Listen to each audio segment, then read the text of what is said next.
Good morning. Welcome to the Science of Mind class here at CSLDallas. We're delighted that you're with us online because we only have a few people with us in person.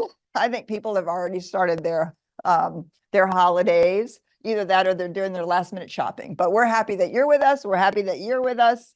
And Ryan has already said you guys better have a lot of questions. That's all we can say. It is a fabulous morning in Dallas here. And today, of course, is our opportunity in our celebration later to celebrate the winter solstice and to explore the pagan and Wiccan traditions and all of that good stuff as we dive into one more holiday. But today we're diving into the last bit. Oh my gosh, I can't even believe it. We're almost to the end of this fabulous chapter on spirit.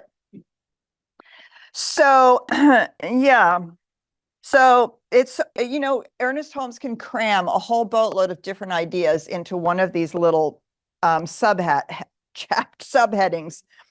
And this one in particular. So, yeah, we'll see how we do here. We talked about the one mind last week. We talked about, literally that first paragraph, only one mind. We talked about just that one first paragraph. Because it's a really challenging idea. We get some sense of oneness, but when we think about one mind or one consciousness or one intelligence that we're all a part of, can get it's a little harder to imagine. So we did that one paragraph, and then now he's jumping to a different idea. But it's part of what makes the idea that we're all in one mind so important. So this next little paragraph, things are ideas in form. What else could they be? Things are ideas in form, not necessarily people, but also people. Anything that can be pointed to as something that has physicality are ideas in form. What else could they be? There is nothing from which to make things except ideas. In the beginning, we behold nothing visible. There is only infinite possibility, a limitless imagination, a consciousness. The only action of this consciousness being idea. So this is straight Platonic philosophy, goes all the way back to the Hermetic teachings, as above, so below. Lots of different ways in which this has been described. The physical universe is a reflection of what is in the mind of God. The physical universe is an emanation of what is in the mind of God. You'll notice that those two terms actually have entirely different sensibilities about them and create an entirely different metaphor. So if you think about the physical universe being a reflection, right? What is a reflection in the mirror? Well, it reflects exactly what's standing in front of it, but the minute what's standing in front of the mirror isn't in front of the mirror anymore, the reflection disappears, right? Whereas an emanation is actually the infinite emanating into form. So in the science of mind, we talk about it as being individualized expressions of the one. So that means there is some essential reality once something is in form, certainly when there is aliveness attached to it. But where does it start? As an idea. Now, this is easier to get a hold of when you think of actually physically created or especially manufactured things, right? So you start out with the idea of a chair. We have lovely chairs here. I'm sure you're sitting in a lovely chair wherever you are, right? And somebody thought, well, we're going to make a nice chair for a spiritual community so people can sit for a long period of time and listen to the minister ramble on and be comfortable, right? And not get antsy. Why? Because there used to be, somebody had the idea that if you sat in a spiritual community or in a church, you should sit on a hard pew. So that was made out of wood for many reasons, which escaped me as a child, right? And before that, what did we have? Somewhere along the line, people were sitting around the fire and they thought, it's kind of uncomfortable sitting on the ground, let's sit on something. So they pulled up a rock or they pulled up a stump, right? And it was the idea of something to sit upon. And then somebody had the idea, well, it's much more comfortable to sit upon something when I can rest my back. If my log is up against something or my stone and I can sit back, oh, what if we actually attached a back to the thing I am sitting upon, right? So a chair ultimately is the idea of something to sit upon that allows me to sit comfortably and supports my back. And voila. And how many different kinds of chairs have you seen? I mean, right, over the centuries and eons and all the different ways that chairs have been created. And then, so ultimately, right, there was the idea of something to sit on that was more comfortable, something to sit on that would really allow us to sit with our back against something. And then the idea of beauty or utility or culture, what makes a beautiful chair, what makes a comfortable chair, what's the point of the chair. Do you see all of that actually started with an idea somewhere along the line? And that's what we're trying to get a hold of here. And as I said, this goes through back through the Neoplatonists. Well, we can start with the Transcendentalists, goes back through the Neoplatonists, all the way back to the Hermetic teaching, as above, so below. So this is why this infinite possibility, this limitless imagination, this consciousness is described as a mind, because we think of ideas as something that we conceive. We conceive an idea, right? Also, interestingly enough, conceiving with the idea of gestation, that an idea doesn't itself have form, right? It has to grow somehow it has to grow into something. Somebody has to take that intangible something, whether it's the idea for a song or the idea for a business or the idea for a type of relationship or the idea of let's get married or the idea, right? Any of these things is something that we conceive of. Again, I'm going to really seriously invite you not to think of this as a linear, left brain, cerebral, rational, right? An idea can come as an image. Right? It can come as a full-orbed image. It can come as a feeling, but it's an intangible sense of something that then gets played out into physicality. So again, we're kind of stuck with the word mind and idea and thought, and we don't want to get stuck in this sense that it doesn't include our imagination, emotions, or physicality, our somatic experience of something. Right? An idea, to be full-orbed, has to encompass whatever part of that is the way in which we conceive of something. Does that make sense to you, right? Conceive of something. So I think I've said this once before in here, but maybe it's been a while. I'll say it again. If you're a nerd like me, go back to the introduction, the first 4 chapters in the book, and reread it and pay attention. Underline every time Ernest Holmes uses the word conceive, and then underline in a different color every time he uses the word perceive.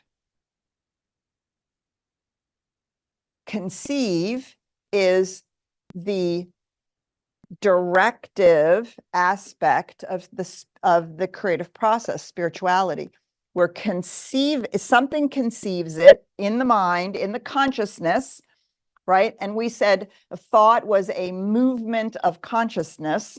So an idea is some sort of a movement in consciousness, right? Which begins the creative process from conception to form. On the other hand, right, very Platonic, On the other hand, perceive is the ability to see sermon in stones. The perception of oneness doesn't make it not real. It is the ability to see through the physical expression to the idea behind it, or to the presence in it, or to the spiritual reality that is actually emanating into that thing, or should we say as that thing. And which is very Aristotelian. And for those of you, like Bobby, who've read Hegel, right, it's very phenomenological. It's all about our experience and perception of the world out here. And we have a tendency to want to make it one or the other.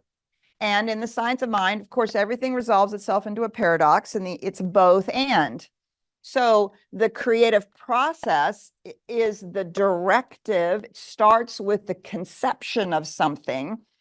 And then ultimately we perceive it in physicality, in other people, in the world around us. We begin to perceive the revelation of the divine, the revelation of the one infinite presence.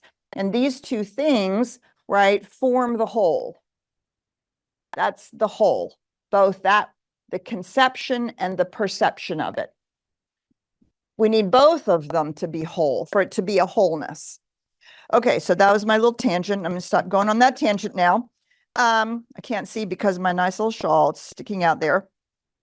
Okay. So he's got this next paragraph is like a whole nother leap. So he's kind of leaping from paragraph to paragraph. So we're just going to stop there, because the next paragraph is like 3 paragraphs all about the same thing. And so this is, yeah. And so last two things to say about it, right? This idea, this thing that we can conceive, we can think of in 2 ways, both of which are simultaneously true. On the one hand, in our visioning practice, in our meditation practice, in our practice of listening to guidance and intuition, we can sense the idea, the conception in the mind of the one infinite reality as it's seeking to impress itself through us. We call that a download, an intuition, a flash of inspiration, right? All those things start to come. We can also understand that it's just as spiritual and it's just as what should we say, comes from God, if you so will, when it's our own conception. Why? Because essentially of who we are, right, is the individualized expression of the one.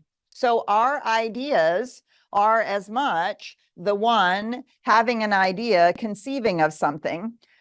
The challenge, the difference, of course, is that we can conceive of things that are misaligned or actually in opposition to the directionality of life for life. It's called free will. And so the individualized expression, we can conceive of things that are not in alignment, whereas the one spirit is forever conceiving of things that is moving life forward. And yet so this is where, this is where we get into the whole conversation about, is it my ego or not? Well, there's nothing wrong with your ego. You need your ego, or you'd never go anywhere on time, and you'd never make an appointment, and you'd never make a decision about anything, right? Our egoic structure is no different than our physical structure. We're learning to love our bodies. We're learning to really love our physicality. And so we have to also learn to love our psychic structure that helps us navigate the space-time continuum.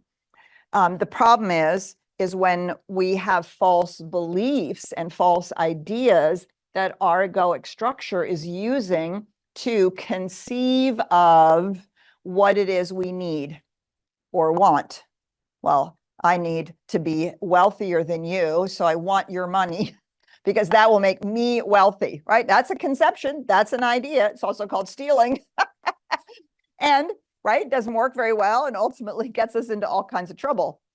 And so, but the idea of abundance itself and experiencing abundance itself clearly is in alignment with the conception of life, of the idea of life for life.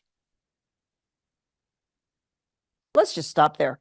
That is more than enough for this early in the morning, or maybe it's late at night for you guys that are somewhere else in the world. So let's just ponder this idea. So here's the question. Why is this useful? Why do we care? Why would we spend all this time talking about this one particular idea this morning? What does it matter? All right, so we're going to say good morning to Ryan. You do have a few more people in the room, so that's really great. Hopefully we have people online as well. And so we're going to say good morning to you, Ryan. Well, good morning to you too, Dr. Petra, and good morning to everybody here in the room and online all across the globe. And yeah, a few more people joined us on there as well. So I think it might have been a late night, early morning. Right. I'm not sure what's going on. It's a slow morning. It's all good. Absolutely. Yeah, and as you said before, this is an engaging conversation, so we invite everybody to participate. And for the folks here in the room, just as a reminder, now that we have the iconic Richard back in the house with the multi-camera shot action going on, the folks that I'm waving my hand to right now, you see me? You will be on camera. The folks that I'm waving my hand to right now, you won't. So if you don't want to be on camera, please go and sit over on the other side. And for the folks that are online, well, we won't see you at all, but we will hear you. So we always invite you to speak up and say something. And I do see that we have somebody here in the room, so I'll call them in first. Okay. And as it goes, I do want to invite those who are in the Zoom room to hit the raise your hand icon or put your question and comment inside of the chat, and I can bring that into the room. And the same goes true for all of the folks that are joining us online via Facebook. Go ahead and put your comments or questions inside of the chat, and I can bring that into the room as well. So reiterating your question, why is this useful? What can it be used for? I'm going to go ahead and call on Connie first, and then we can poll the room and see what we have here. So Connie, would you like to unmute yourself? Good morning, Connie. Good morning. So good to see you all, you all. Well, what I have in mind here is that over the process of my life, experiencing and practicing the evolution of consciousness, for which CSLDallas has been incredibly supportive and helpful.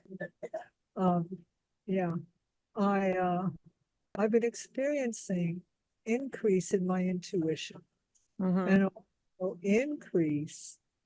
great increase in my tendency to follow my intuition.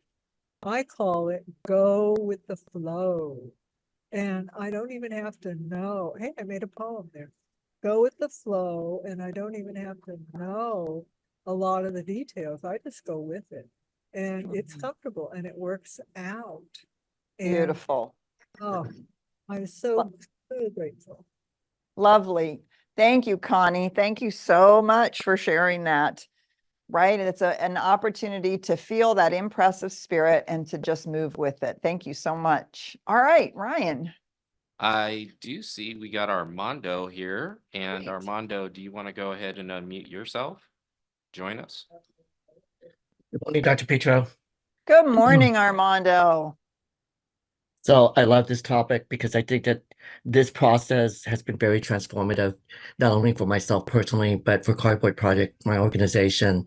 You know, it started in 2016 as a thought, and then I wanted to have a nonprofit. It manifested there at CSLDallas and in November of 2016.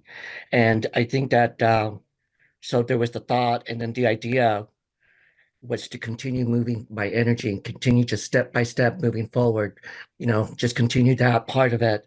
And then the perception, my perceptions is I firmly believed that we were going to operate with over $100,000. My perception was that I was going to partner with AT&T and on and on and on throughout these years. And fast forward to now, that thought has turned into one of the biggest TSRWs for us. We just recently received an award to serve 1,000 people starting in January 2024 for 18 months. That's 1,000 people's lives that we're going to get to change. And as a result of that and all of the work that we've done, I started Cardboard Project with $300 out of my own pocket. I had 5 laptops when I got started.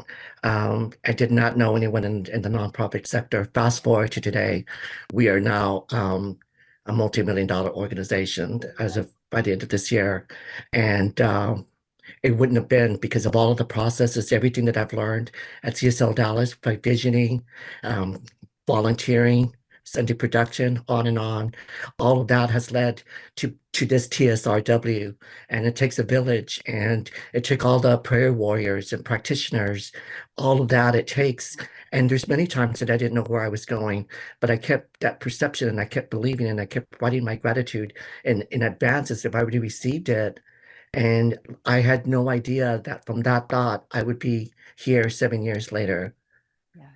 And we're going to get to Beautiful. set up our laptop party at CSL Dallas in That's right. January. And Yep. T-Mobile employees are going to be there. And so it's going to be exciting. And so it's a big celebration. But that's how important this is. Yes. And I thank you so much. I always love sharing, Armando, and sharing the next step and how committed you are to practicing living from this point. It takes time, diligent, sustained effort. But here it is 7 years later from an idea, literally an idea, serving the unsheltered, getting them digital access so they can actually get jobs. That was the idea. And here it's a multi-million-dollar organization 7 years later. And I love the idea that goes back with what Connie said. It's the idea that pulls us forward. We don't have to know how, right? Each idea that pulls us forward, then we unfold the steps. And that's where that conceive and perceive comes together, right? We perceive the way in which the path is unfolding as the idea is drawing us to it and itself to us. Thank you so much for sharing that. It's always so great to celebrate with you. And we'll love, love, love having you and 1,000 laptops here at CSL Dallas in January. It'll be great. All right, so we'll see if there are comments in the room. Anybody has something to share or talk about or ask? Why is it so important for us to reflect on the idea that everything starts with an idea?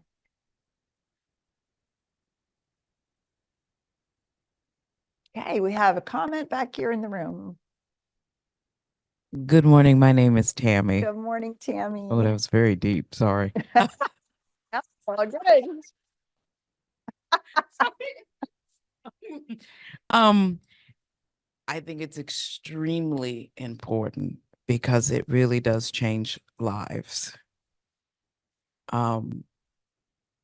If you actually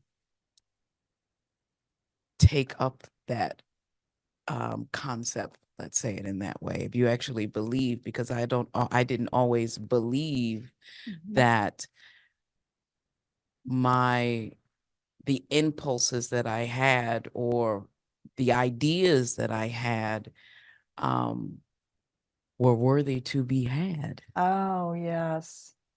And not even worthy that I could speak my word and that it could actually come to fruition. Yes. And so there's even the process of that. Yes. And how, and so I have that so I have two questions that I'm trying to focus in on. Okay. I don't always, so we have an idea, and how, well, it doesn't have to be right or wrong, but I don't always, I have a sort of abstract idea in mind, but do you really have to just zero in and focus? Because sometimes it's just like, well, maybe if I just have that, but then sometimes it's like, that's not enough. Does that make sense? Oh, sure. It's a It's- great question. It's like, Yeah. it's not enough. So how do you know, like, is it me not getting it, or is it like spirit, like, what's going on? We don't know what you want. Like how do you, or I guess it's probably individual, but how do you really, I guess, zero in or have the universe zero in on the very thing, like, oh, that is it. Does that make sense? Oh, totally. Okay, It's a thank you. fabulous question. It's a question that a lot of people ask. So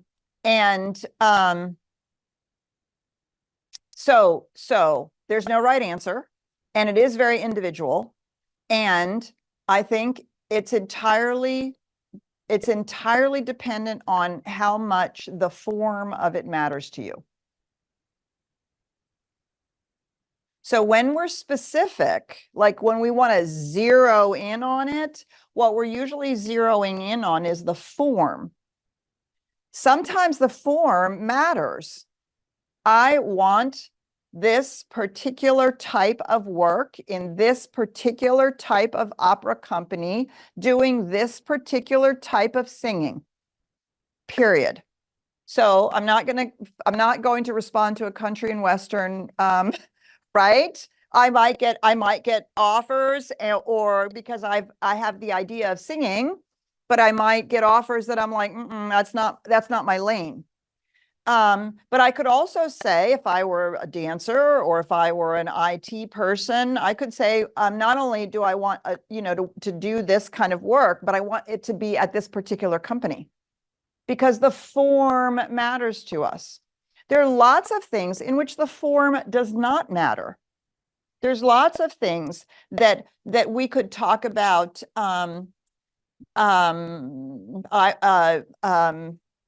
Relationship. We might describe a relationship in terms of the feelings that we have in it, or the quality of partnership, and the form itself.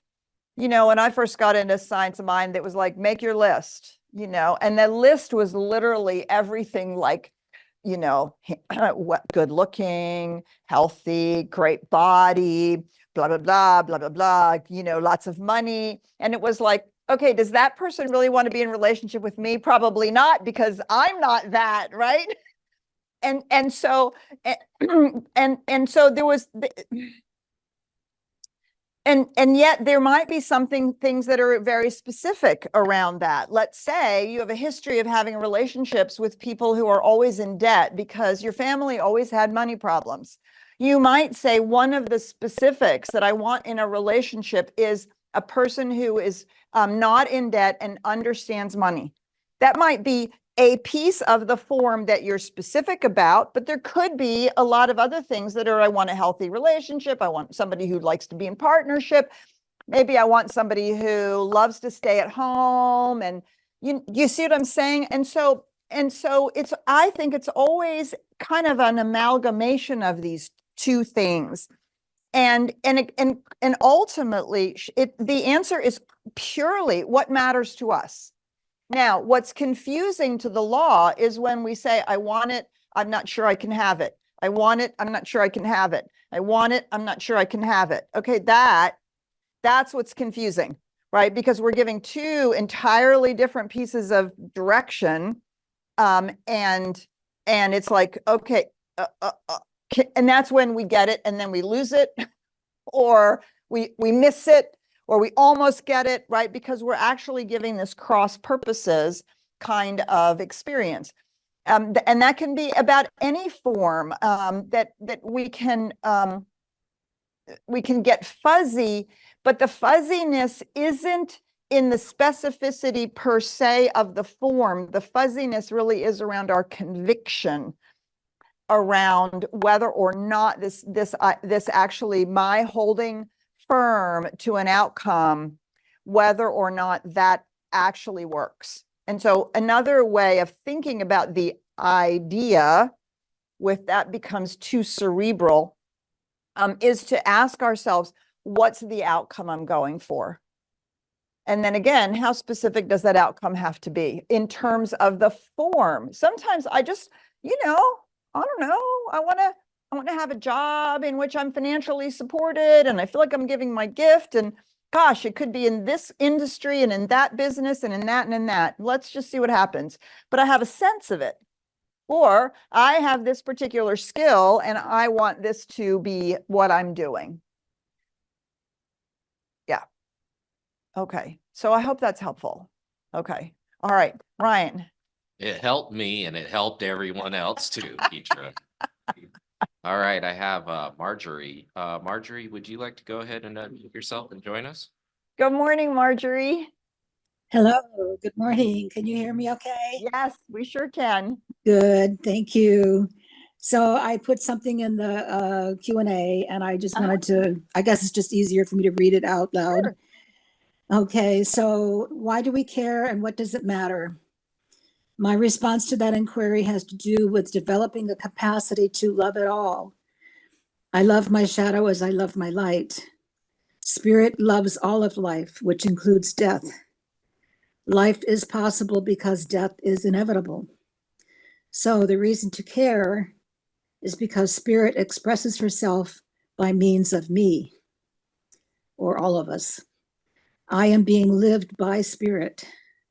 My life is God's life now. What is mine to do now is to let go of any notion that there is anything outside of Spirit. So that's kind of my response to your question of why should we care. I believe we care because, first of all, who's we? I mean, if God is all that there is, then, and why should I care? It's because God cares. So I know that's kind of maybe it's a philosophical way of looking at it or a metaphysical way, but whenever I can get there, which is not always, but whenever I can get to that place, then it's about me letting go of anything that feels like it's me doing something or me wanting something. Actually, it's allowing myself to be breathed and lived by her, by Spirit. So what does she want by means of me? And and that's a lovely way to move through the world, Marjorie, with when we have a lot of spirituality on board. And so if you're familiar with the states and stages of consciousness, or as I'm talking to Marjorie, as Marcia Sutton and Lloyd Strom talked about it, the 4 kingdoms of consciousness, that's a particularly third stage of consciousness approach. And it certainly is a valuable approach. What we don't want to forget is that what Spirit wants for us is what we want for ourselves, because Spirit actually has no plan for us. The plan is freedom, and we are left alone to discover it for ourselves. And so part of how we discover it is by playing with ideas, by playing with, I want this. Oh, did it get me what I wanted? Right? That's always so that's the thing. I mean, I think part of, we say, there's a lot of people who say, well, we're in Earth School and we're here to learn lessons. I don't necessarily always buy into that particular point of view. It feels a little predetermined, but there is something about the fact that the lessons are available. And I do believe that one of the primary opportunities that we are for the infinite is to discover the power of choice. And we often think of our choices, this is going to make me happy. And then we choose it. We have the idea, we choose it. And then we discover, oh, not so much. This high-powered job that I wanted, that it was going to make me a whole boatload of money. Wow, it takes a lot of work and I'm totally stressed out. I don't like the people that I'm working with, and I don't like the idea of how it all comes together. And I thought this was going to be the thing, and it's not. There's nothing wrong with that. That does not mean your desire was incorrect. That meant that you had a limited idea about what it is that's possible, or about the way in which we get to experience expressing our life. And so in the science of mind, we're very committed to the individualized, unique expression. And it is really about your choices. And so this is why the ideas are so important, because we can have the idea of a joy-filled life and simultaneously have the idea of life is hard. These are ideas. Ideas aren't necessarily always a job or a home. We use those examples because it's a little easier to get a hold of, right? But an idea is also about how life works. And we can have very conflicted ideas about it. And we can do our spiritual work in the morning and say, oh, I'm going to go with the flow and whatever spirit wants, and then spend the entire rest of the day having the idea that we are unworthy of it. And so we can go with the flow all we want, but the flow is going to be towards our unworthiness, because that's actually the idea about life that we are holding. That's actually an idea, right? So we can use idea, we can stretch that word idea to include beliefs, things that we think are true, patterns of the ways in which we expect life to show up, right? All of those are. An idea is a construct that we can conceive of. And so, and we're responsible for those. We're utterly responsible for those. And our idea might be that going with the flow is the way in which I align myself to how spirit is showing up as me. It's a perfectly fabulous idea. And when we are specific about our ideas, right, we are then rewriting some of the old ones that are hanging around out here. The idea that, we're only happy if we're in partnership, or you're supposed to be in partnership, or being singles like kind of, not so great. Those could be ideas that we, and again, if they are in opposition to each other, then that creates an outpicturing that may or may not be in alignment with what we want. And the thing that I like to impress upon us, and that science of mind is very clear about, is that you get to want things. You do. Now, you will discover that half the things you want have been created as wants due to advertising, the economy, and culture. But that's a part of maturing. Right? That's a part of us growing. And so now we start wanting in alignment with what we think spirit wants to be expressing as us as unique individuals. And that begins to access the notion of that deep desire, the internal desire that is the unique way in which we're expressing that one infinite reality.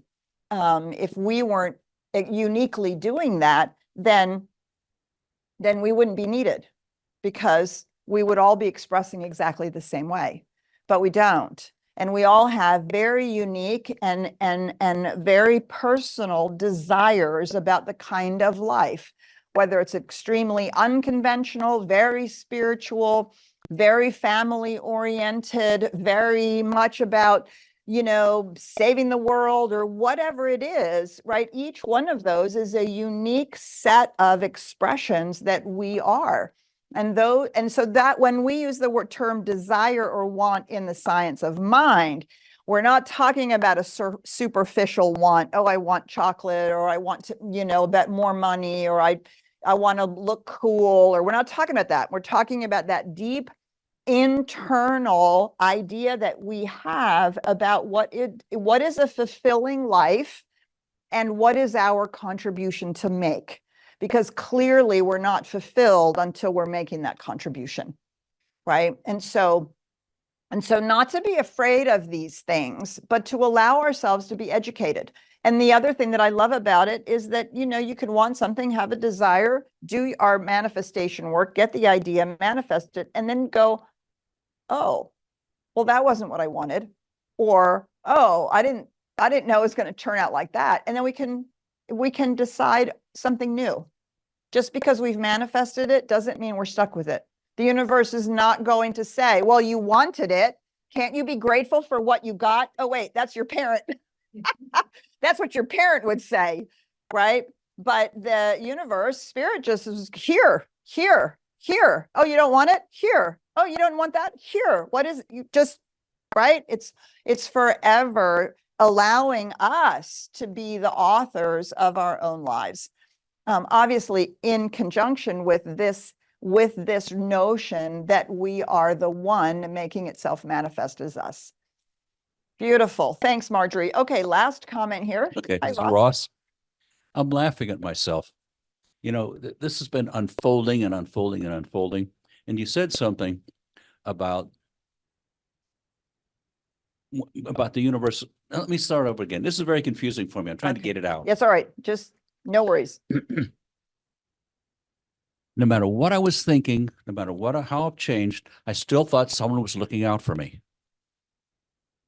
And these learning experiences that I was having were really designed for me, as opposed to an opportunity to learn from them. Yes. And going, how many of those things are hiding in there that impact how I think and how I feel? I'm getting there's a lot of them.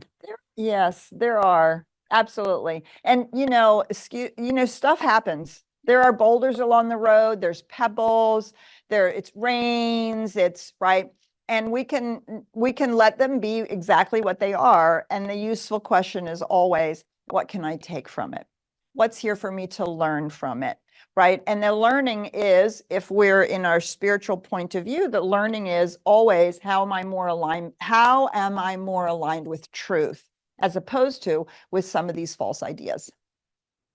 How many more are hiding in there? Unknown. Right. Yes, unknown. And it's true. And so there's always that tension between how much of them do I have to know, or can I just pull them out and can I just replant and shade them out? Right. Yeah. That's so, and both of those things again are simultaneously true. Some of them do in fact need to be ripped out. Others of them you can just shade out by using your spiritual tools to consistently create a new groove in consciousness. I can tell you, having the option to learn from it feels so much better than it was designed for me, so I'd suffer and learn from it. Yes, I would agree. Yes. And then it really gives the reins back to us, right? And then we discover that actually everything and I want to go back just to the very beginning. There's no one looking out for us. This is both true and not true, right? There's no person out there looking out for us. But spirit as us is clearly always looking out for itself. Therefore, right, our life is as much on a trajectory of life for life as all of life. And that intuition and inspiration is in fact always available to us. If we will stop and listen, what's the best thing for life will call forth an answer, no question about it. And then we can adjudicate between what I want and what's the best thing for life. And then we get to make a choice. And we can see how those things unfold. A lot of things, it really doesn't matter. Really, I don't think the universe cares whether you want mint chocolate chip ice cream or pistachio or strawberry. There's like 80% of what we're doing is in that area where, right? It's really only those on the either end, that the 10% on either end, where there might be some like significant lesson or outcome available for us to learn from. A lot of it really is entirely up to our own personal sensibilities, because we are the one getting to experience itself being individualized, right? So I happen to like a certain kind of sensibility, mid-century modern, very European, lots of beauty. It's really important to me. I have a huge need for my space to be beautiful. And some people could care less about that. Actually, I've been ridiculed for it. Why do you need to have it like that? Can you just be casual, blah, blah, blah? Well, I could, except that this is what I like. This is how the universe as me is expressing. And why should I not get to have that? The universe doesn't care. right? Because you get to have whatever your sensibility is. Like my son was doing the whole, cowboy thing for a while.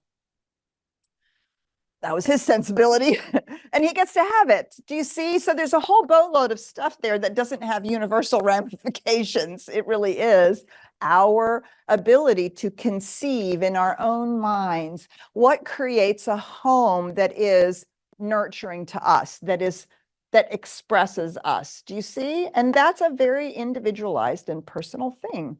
And it's lovely when we're willing to take the time to do things like that.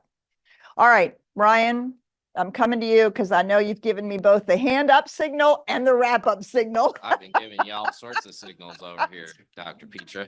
But I did want to mention this because it is important. Yes.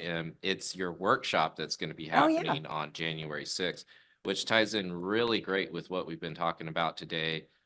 It's really, you want to explain a little bit Yeah, about we're not, it's based on our annual theme, which we don't actually reveal until the I first. didn't say the name of it.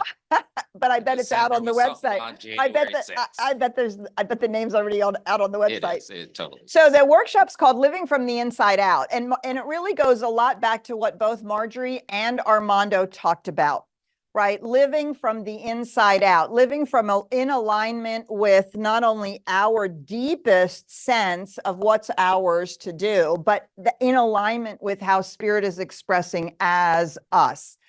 And it's really designed to set us up for this coming year. And it is an opportunity to look at all those wants that we have that are actually outer created by family, by culture, by advertising, by the economy, by the movies, right? And to be able to start differentiating between those two is really powerful. And so, yeah, so that's Saturday from 10 to 2. And if you're with us in person, there'll be a light lunch. It will be hybrid. Love to have you join me for that opportunity. And I did want to mention for those folks who are interested in taking advantage of this, if you register now, you get 50% off your e-course, Manifestation and Mysticism. So it pairs really well with the material that you'll be learning in this workshop. And it's a great way to say thank you to all of the family that's all across the globe. Yes. So please Yes. stay tuned for that. And Get the registered. Manifestation and Mysticism workshop really is all about living from the inside out and using spiritual mind treatment as the technology to help us move into that manifestation point of view, but from a deep mystical connection, not just from our a human understanding. So it's a really powerful course that will dive deeper into what we're talking about at the workshop. Okay,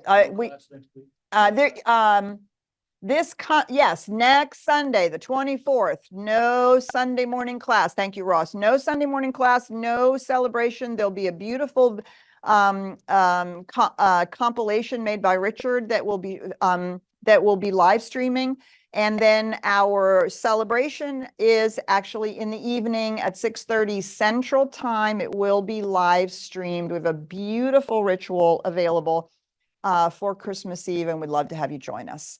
So on Sunday morning, we'll see you again on the 31st. We'll see you again on the 31st. Have a very, very, very happy holiday if we don't see you anywhere else. And yeah, enjoy it. Bye for now.